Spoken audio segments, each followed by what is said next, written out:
It's okay, it takes time. I know. Welcome back to Strong. I am so excited to bring another incredible guest. Today we are meeting Jessica, and we're zooming around the world again, and we're going all the way to Boise, Idaho, in the United States of America. I am so excited to meet you here. Thank you for coming and joining us, Jessica. Yeah, thank you for having me. Yeah, it's so great to have you. I love this opportunity. I have to say, the pandemic has been really, I am really grateful to. I think it's important that we find gratitude in everything. And I've learned this in my own life with all the challenges that I faced. And I think for me, the pandemic has really helped me to zoom around the world virtually, obviously, and meet the most incredible people that I never would have even considered having the opportunity of meeting pre-pandemic. So I'm so grateful to be here. Jessica, I know why I wanted you here. I know how important these stories are for me to be able to share these stories, but I'm always really interested in understanding why my guests who have never met me, we've never met anybody watching this right now. I have never met Jessica. This is our very first conversation. What brings you to want to share your life story with me? So, one of the things that I love about sharing my story is that it's a free, easy way to help people feel connected and seen and to understand that they're not alone. And whether they've gone through the exact same thing I have or not, they relate in ways to the same feelings, same sentiments. And so there is so much power in sharing our stories. And I have always been one that's willing to share. And so I love the connection that that brings. Like you were saying, during this pandemic, we've been able to connect in new ways that it's made us get more creative in who we connect with and how we connect. And I love that. I love that we have this virtual space that we get to do that in. And so that's why I share it, is because I know there are people who need to know they are not alone, to need to know that they are seen, that people are feeling similar things, because sometimes that's all we need to have hope and able to keep going and to understand we're going to be okay. There's more on the other side of this, or to see things in a new way, to understand, oh, I could change how I'm thinking about this situation and be able to show up in a way that feels better for me, for my family, for my loved ones, whoever. So that's why I share. I love doing it. And I feel like I'm willing. And so I have an obligation to do so. I'm so grateful that you did. Jessica, you touched on a couple of things that I'll definitely want to come back in on it. Before we get deep into this conversation, I would like to introduce you. And I love how you described yourself to me. So I'm just going to read back what you shared with me. You described yourself as Jessica, a wife, an ex-wife, a mom, a stepmom, and a bold action taker.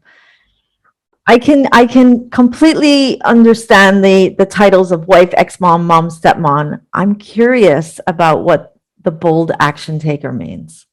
Yeah. So one of my things that I really encourage people to do in their life is to be bold. I grew up with my dad always telling me, be, Jessica, you need to be, which meant to be bold. And in that is the core to be true to myself, to be true to who I am and to make decisions based on what feels right for me.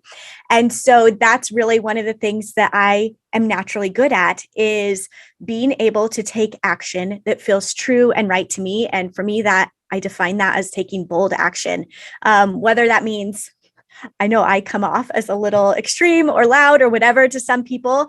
I don't want people to be like me. I want them to figure out what that looks like for them and the ways that they need to be bold in setting boundaries and protecting their mental health and showing up for their families, for themselves, all of those things. So that's what being bold and being a bold action taker means to me.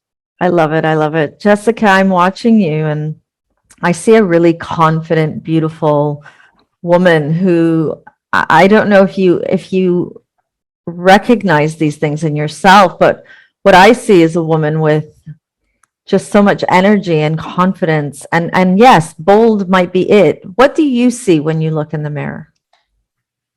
I often see a lot of those things, and I am grateful that I am able to see that in myself. I know that sometimes it's hard to see the good within us, to understand that even though we make mistakes, even though we're not doing things perfectly, there is still so much good in each of us. And so I really try when I look in the mirror each day to see the good in me. And, it's not always easy. And some days I do think, oh man, this is off or whatever.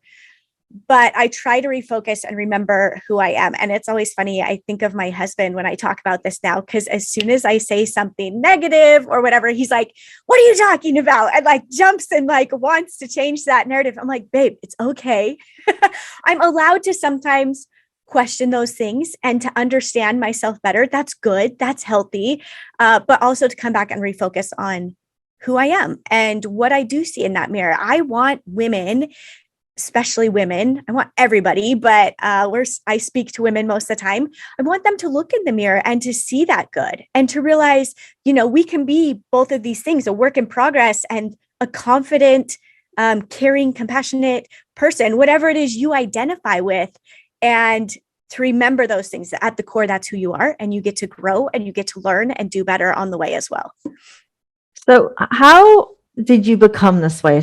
It's really important to me, particularly when I'm doing interviews like this and I'm meeting guests who you have to be confident to be able to agree to speak to someone you've never met and to know that your interview is going to be posted and published where anybody can access it. Now, in order to do that, I know that my guests have a story that they desperately, really passionately want to be sharing, but at the same time, they have the confidence to want to share it. And when I do have these interviews, I'm always thinking at the back of my mind of the mission behind #strong, which is to empower the youth and to really help the youth resonate with real life role models. But my big concern very often is that when they're watching these interviews or they're hearing about these interviews, what they're seeing on the other side of the camera is a very confident, is an individual who's gone through a journey that has brought them to a point where they're able to say, as you did, there's more at the other side. You try not to let your mindset get you down, but we know that there is a journey and we're not always like this. So I'd like you to take me back to a time where you were not who you are today, or have you always been this very confident, very energetic, very positive growth mindset type person? So I have kind of always been this way. I remember as a teenager and like just feeling gratitude every day that I was grateful for who I was and that I could see the good in myself during those super hard teenage years. And that continues into adulthood of seeing the good in us. And so it's something that I always knew was unique and different. And it was something I never wanted to take like for granted because I know it's unique. And that being said, there have also been moments of extreme heartache and pain and losing who I was. But for me, the key thing has always been to understand who I am and why I am doing the things I'm doing.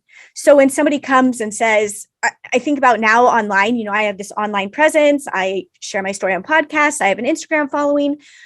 There are going to be people who do not agree with me and understanding, or who take this one little thing that they see of me and twist it and make it a bad, negative thing.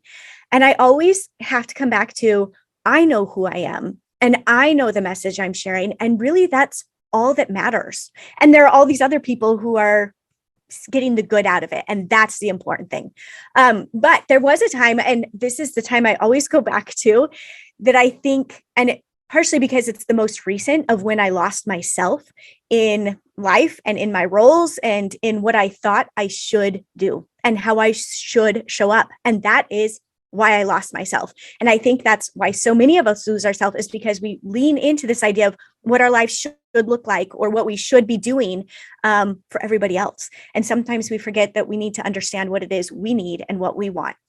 And it was when my current husband and I first got married, and I was taking on these new roles of, I'm a second wife, I'm an ex-wife, I'm a co-parent, I'm a stepmom. And I also have this new relationship with not just my husband and his kids, but also his ex-wife. Like I'm navigating that. It's a relationship that is important and that I have to figure myself out in. And I found my husband shut down when we first got married. I think a lot of things from his first marriage came up. And I was trying to prove myself to him, to his kids, to his ex-wife, to everybody that I could do this, that I was strong enough to be everything for everybody and show up and make everybody happy. And of course, that's not how it works. I needed to focus back in on myself.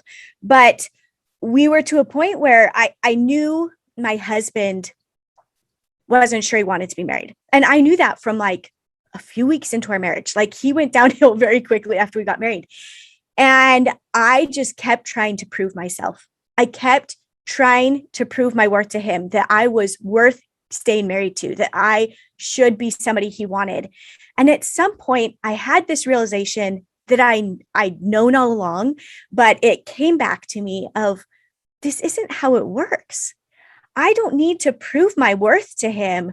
I need to understand who I am and keep showing up for myself. And the crazy thing that happens when we do this is when I started doing that, when I started refocusing and setting boundaries around my mental health and around my relationship with my daughter and around the things that I needed, he started to see, oh, she's okay. She's not going to be like, how I'm processing things isn't dependent, like determining her happiness. His well-being is not determining my happiness.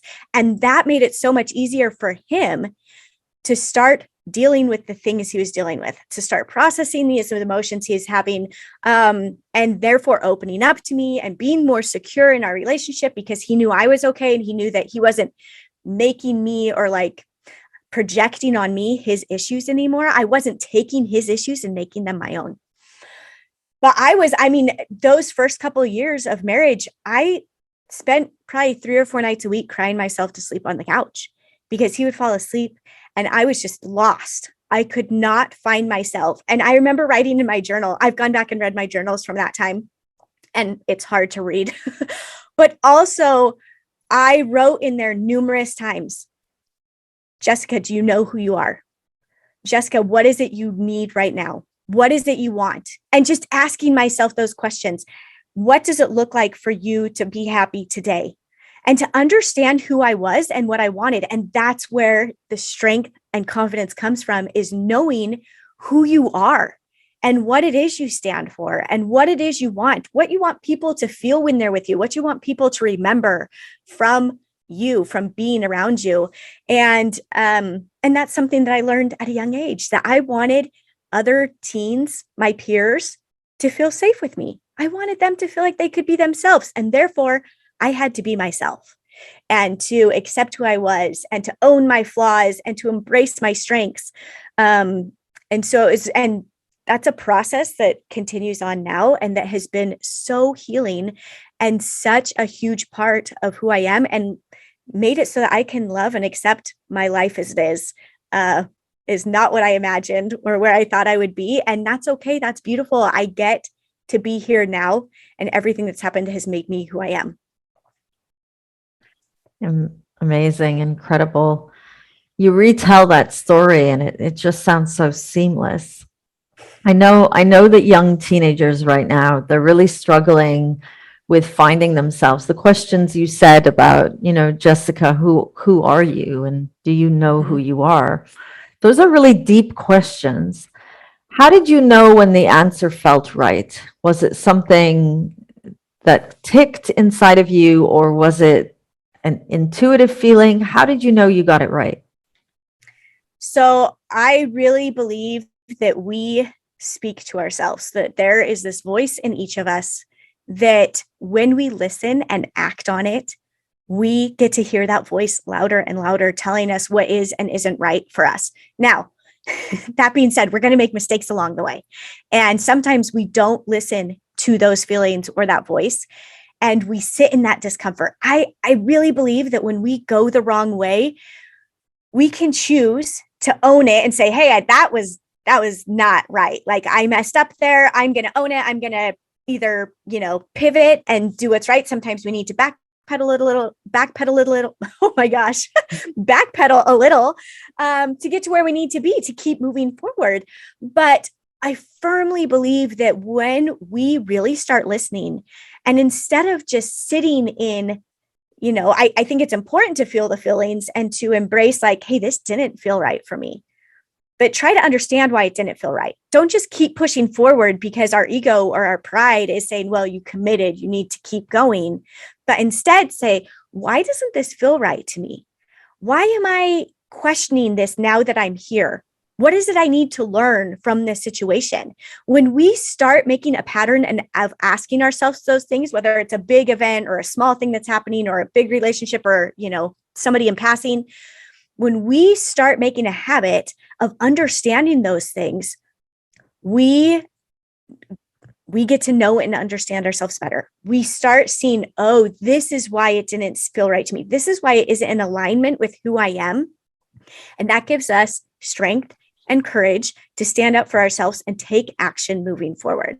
So as a teen, I think sometimes we feel like, oh, teens aren't capable of digging that deep or asking themselves these questions or really listening to themselves. And I just call bullcrap on that.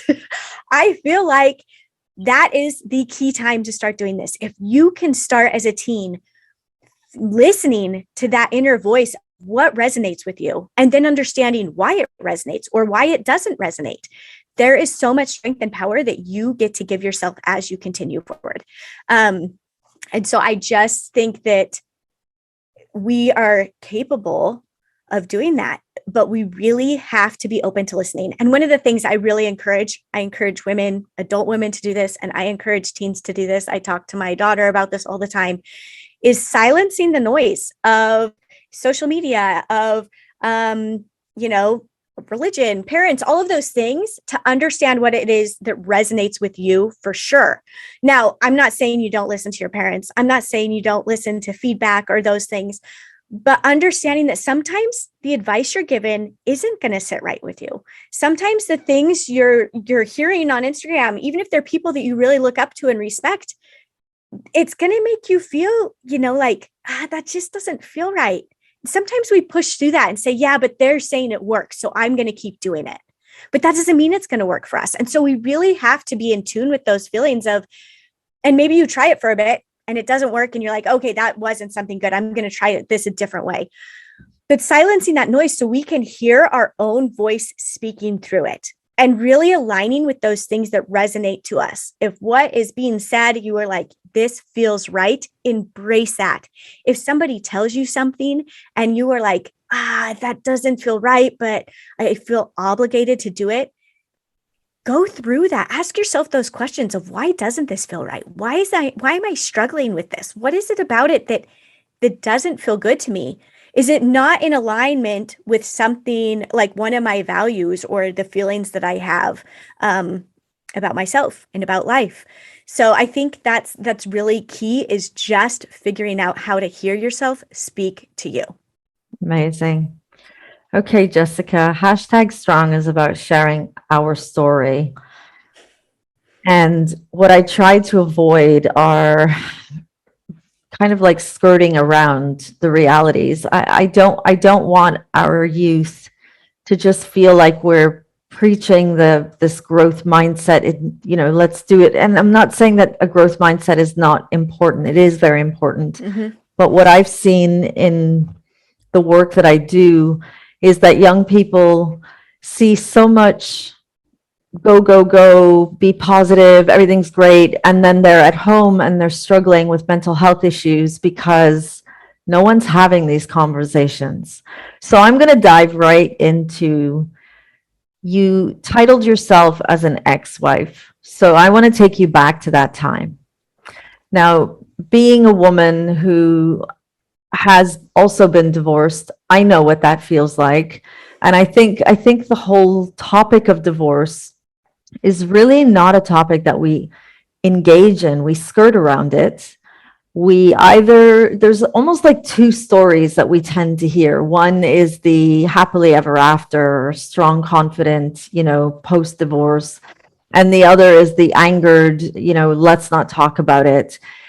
But we don't really dive into those stories. So I'm going to take you there. And I know that you're very confident, and I know that you've got these amazing strategies of resilience, but I want you to put those to the side for a minute, and I just want to unwrap Jessica.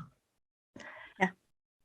What was it like when the realization kicked in that the marriage you were committed to, this life that you had created or hoped would be created through the journey, was falling apart? Because that's really what happens, isn't it?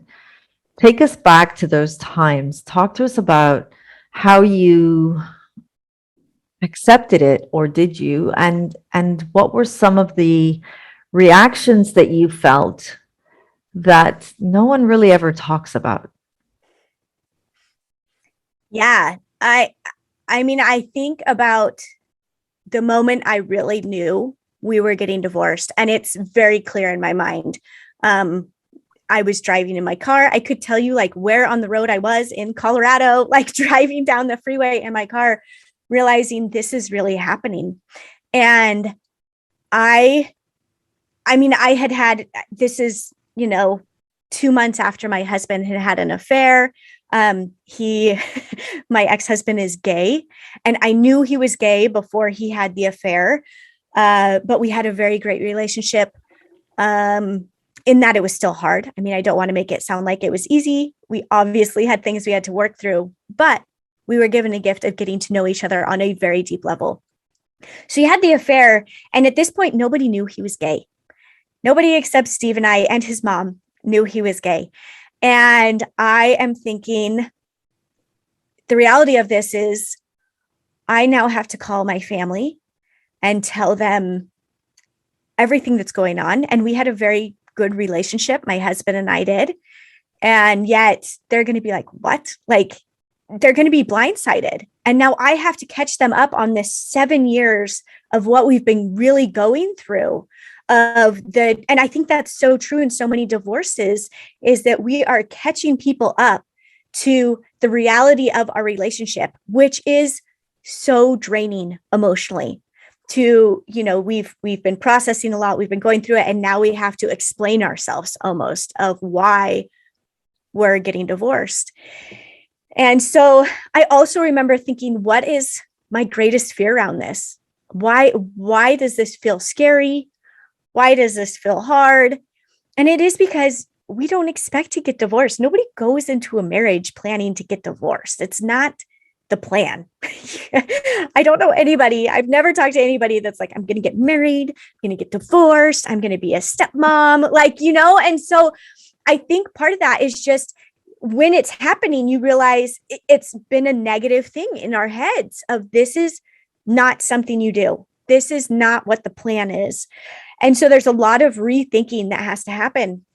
And I just remember identifying my fears during that and trying to figure out what was scary about divorce. And it is exactly what you were just saying, is that I only saw the one side of divorce just from friends and family, whatever, who got divorced growing up.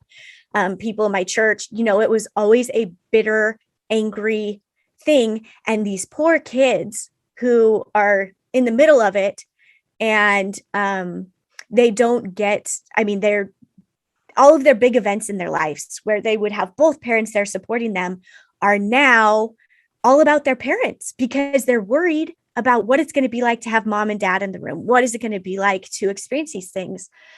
And so that for me was my biggest fears. I did not want that for my daughter. I did not want her to have to deal with that. But in processing that, there were lots of hard conversations between my husband and I, my ex-husband now, but figuring out what that looks like for us. How do we continue forward? I was also very worried for my ex-husband because he was very scared to come out. He was so worried that people would disown him, that his family would disown him, that he would be shunned, that he would lose his friends, and that he wouldn't be accepted. We were raised in a very conservative Christian religion. And so these were very real feelings and thoughts and emotions for him. And so while I'm carrying my own grief and mourning the relationship that I thought I would have with my husband and the future for my family, I'm also very concerned because I knew at this point he was suicidal. And so I'm like, how do I balance this? How do I help him and support him in the ways that he needs while still taking care of myself and allowing myself to process these real feelings? And that's, I think, one of the things that people who can have a good co-parenting relationship, and I shouldn't say that because I believe all co-parenting relationships are kind of what they need to be. That whether, I mean, we have a great relationship with my ex-husband, with my husband's ex-wife, people would view that as a bad co-parenting relationship, a negative one, because, pick up and drop off are at a certain location. People do not approach the cars and whatever. But I feel like it's healthy for our kids. Like it's healthy for my stepkids that it's that way. So when I say things like that, I don't want to demean anybody's co-parenting relationship. But it was really a lot to have that healthy co-parenting relationship. It was a lot of processing our feelings on our own without throwing things at the other person. We both already had a lot on our plates. And so for me, I spent a lot of time processing my feelings running. I didn't want to talk to people. I didn't want their input. I wanted to know what I needed to know for myself. And so I spent a lot of time doing things for my own mental health. And I think we think, oh, she's a go-getter. She's doing all these things, whatever. I didn't get a job. I was offered some great jobs, but I was like, I can't work. I went on food stamps and things because I was like, emotionally, I need to process. And while some people will be like, you are capable of getting a job, I get that. I could have gotten a job.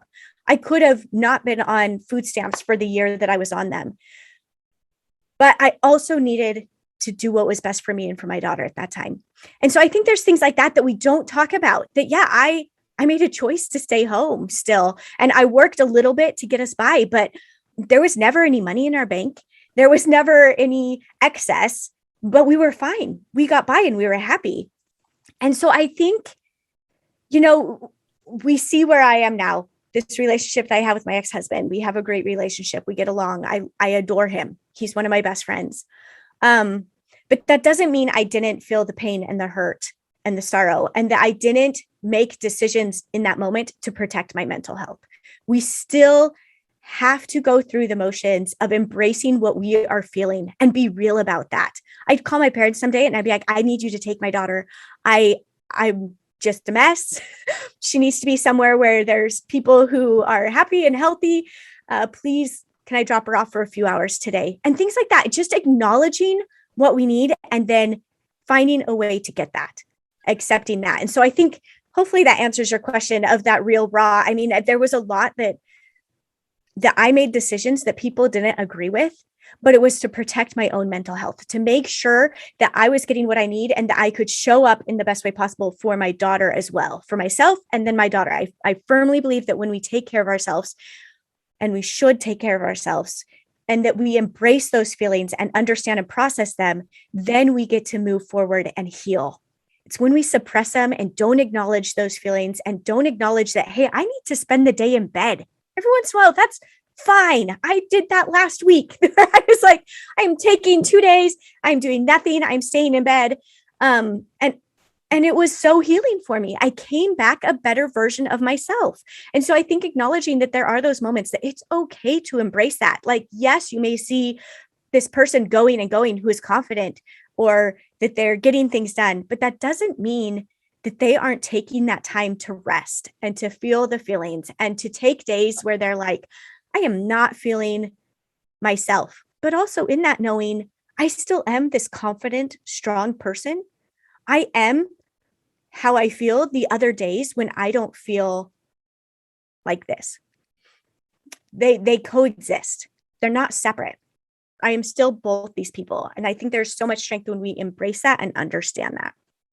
And I really appreciate you saying this. And going back to when you paraphrased your now husband telling you, Jessica, listen to what you're saying, and when you were being not so positive. And I think this is the issue, is we're so uncomfortable listening to somebody feeling vulnerable. It's almost like we all experience these vulnerabilities, but we're too uncomfortable to allow people to express it. And I know that in myself, I mean, I interview for hashtag strong, and I try to be very authentic always in expressing myself. But I too find that when people ask me, how are you? I automatically go to the, autopilot. Yeah, I'm fine. Mhm. And I can hear myself, and I'm like, why am I telling them that I'm fine? And then I realize I don't want to be fixed. And I know that if I express myself right now and I'm being open and honest, this person in front of me might want to try and fix it or find a Yes. solution for me. And that irritates me. And Mhm. and I realize, I wonder if that's what it is. I wonder if that's why, as a society, and in my interviews, I realize that it really doesn't matter where you come from.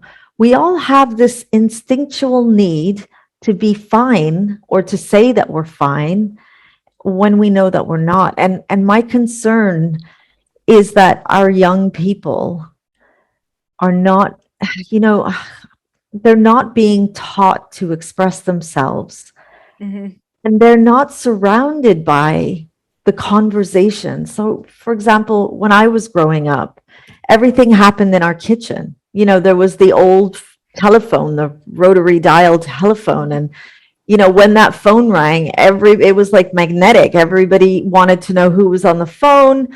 And in the house, we could hear, if my mom was having a conversation with her sisters or her Mhm. friend or whoever, we heard, we understood. Oprah was always on TV at dinner time. But now I find that young people are not surrounded by those conversations. So the only thing they see is what they see on social media.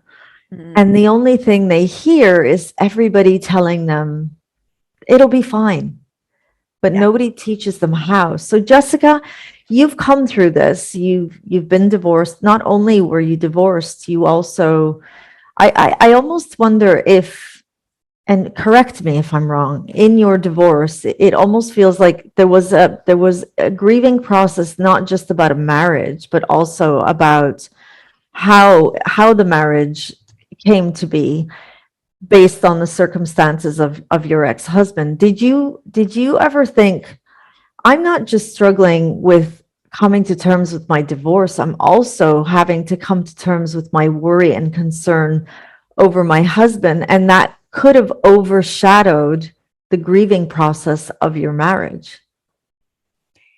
Yeah. Um, it was a lot at once to try to sort out all of those feelings and to not try to diminish my own pain and hurt because I was watching his pain and hurt as well, and acknowledging that he is not in a good space. And um but I always come back to, we can't compare our pain Yeah. or our hard things to somebody else's, because they're just as real. They are real. And when we acknowledge that they are real, we get to heal from them instead of suppressing and saying, this isn't as bad as so and so. Or, at that point, my ex husband is suicidal and saying, well, he's got so much more to deal with. I'm okay because I'm not that far gone. Like I'm not that in that bad of a headspace. But acknowledging that if I don't deal with the pain and the sorrow in the morning I'm feeling, I could very well get there. We need to heal so that we can help uplift and support others who are then going through that. Um, so yeah, I mean, there was definitely a mourning of my marriage.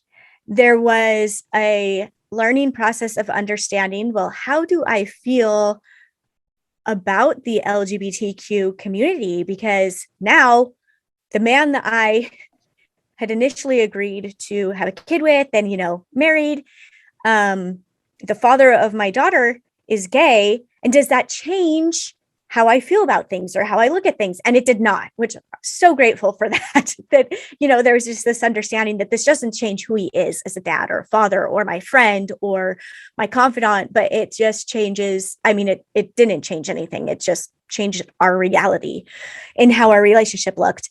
So yeah, there was a lot going on to process and to learn from and to grow through.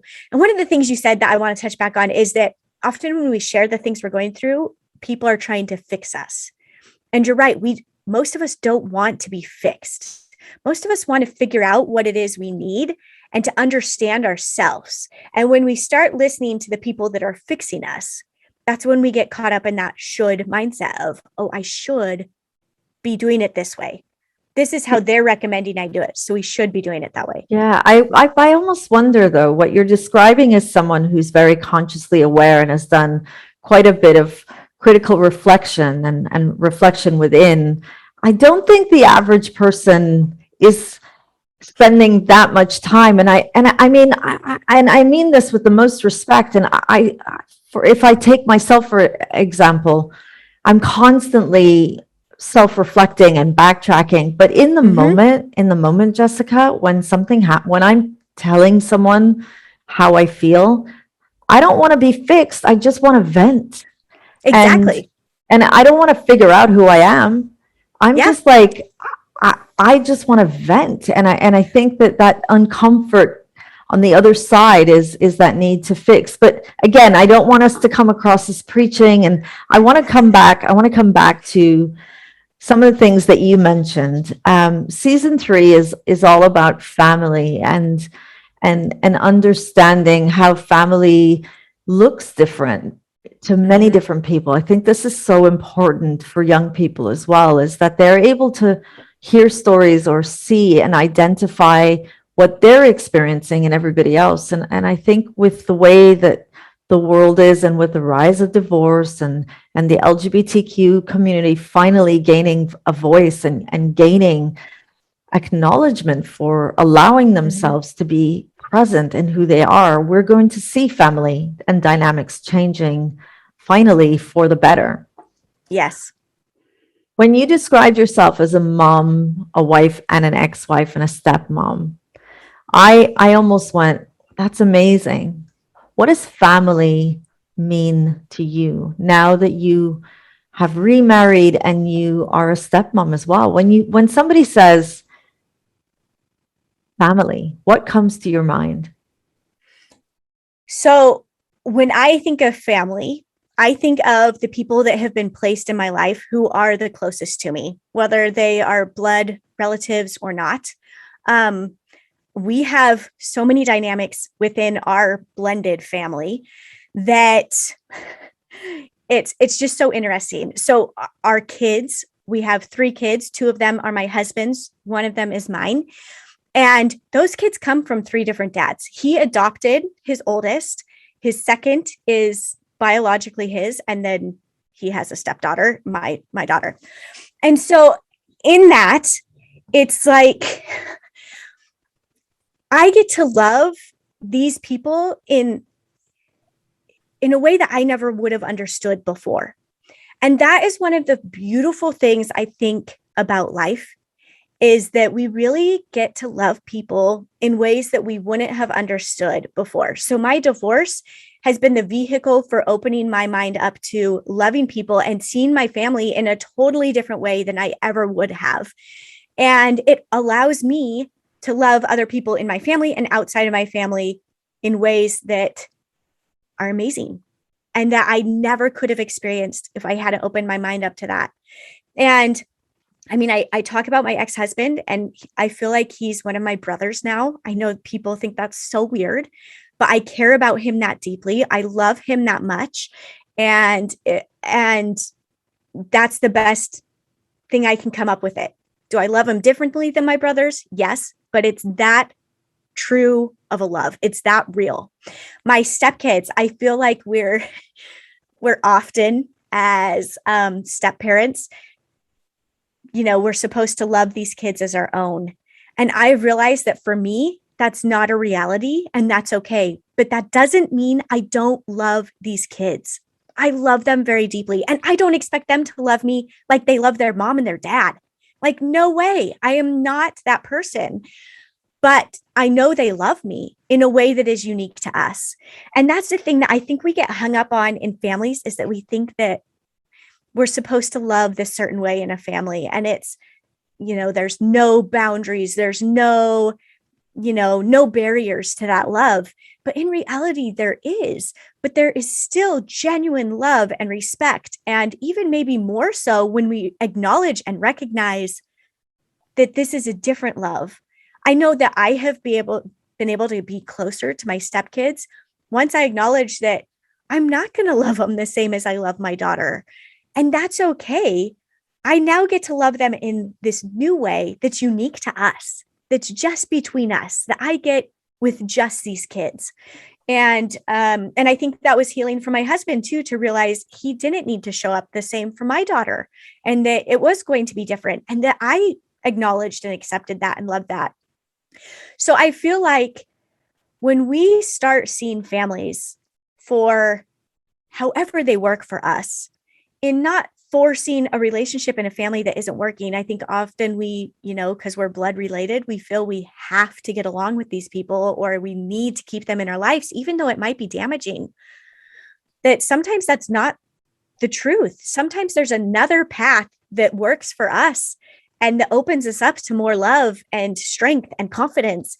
And just being open to seeing that. I feel like you're saying, like, we've been given this opportunity now to see families in a whole new way that was shunned before or looked down on. And that is one of the reasons I include ex-wife and stepmom in who I am, is because I want to take away some of that stigma or the shame that comes from saying, I'm divorced, I'm an ex-wife.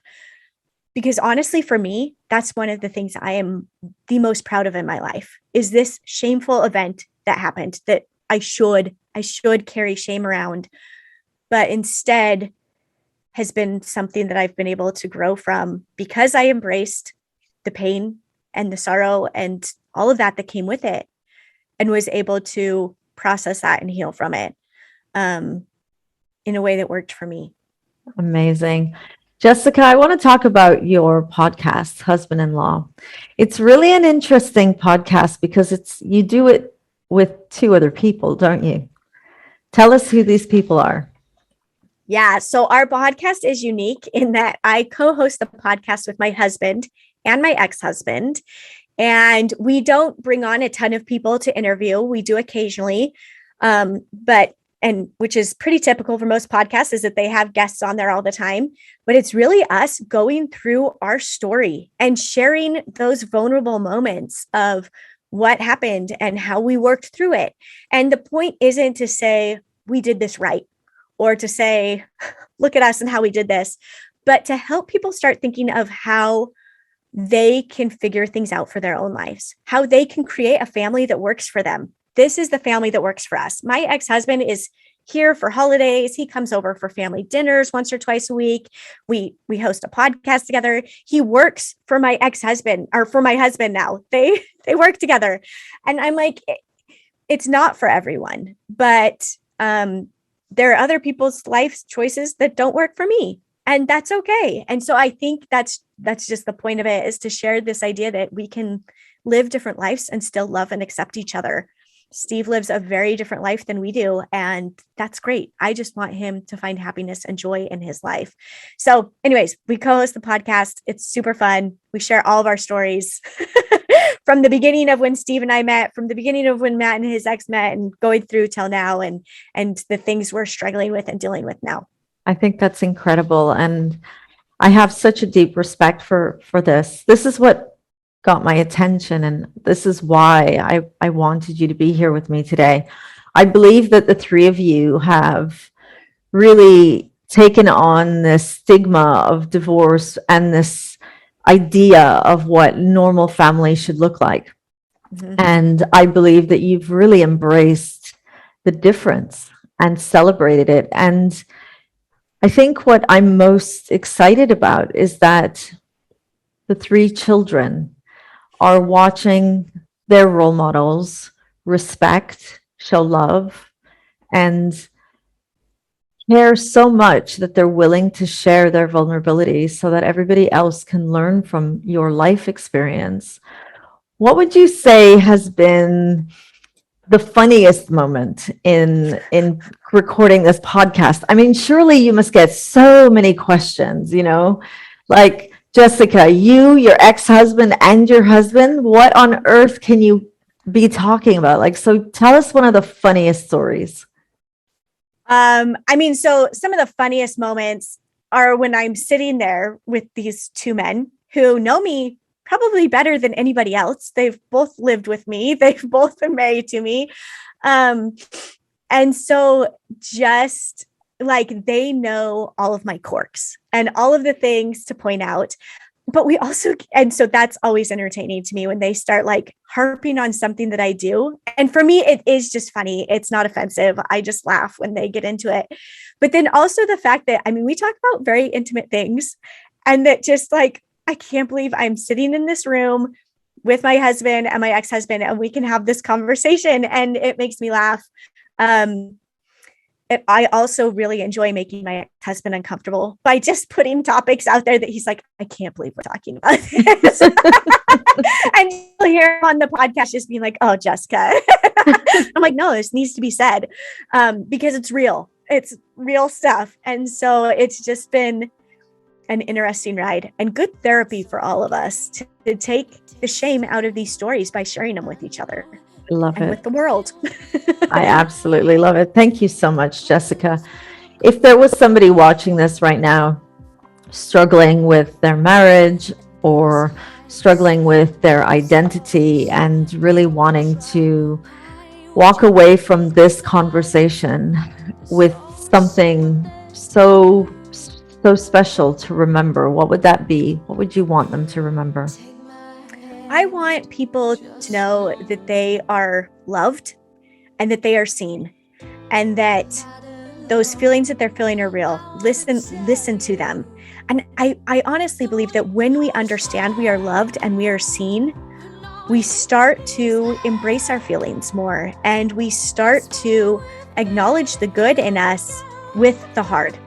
And so that's what I want you to understand, that the thing you're going through is hard and it is real, but you are loved and you are seen, and there's hope moving forward.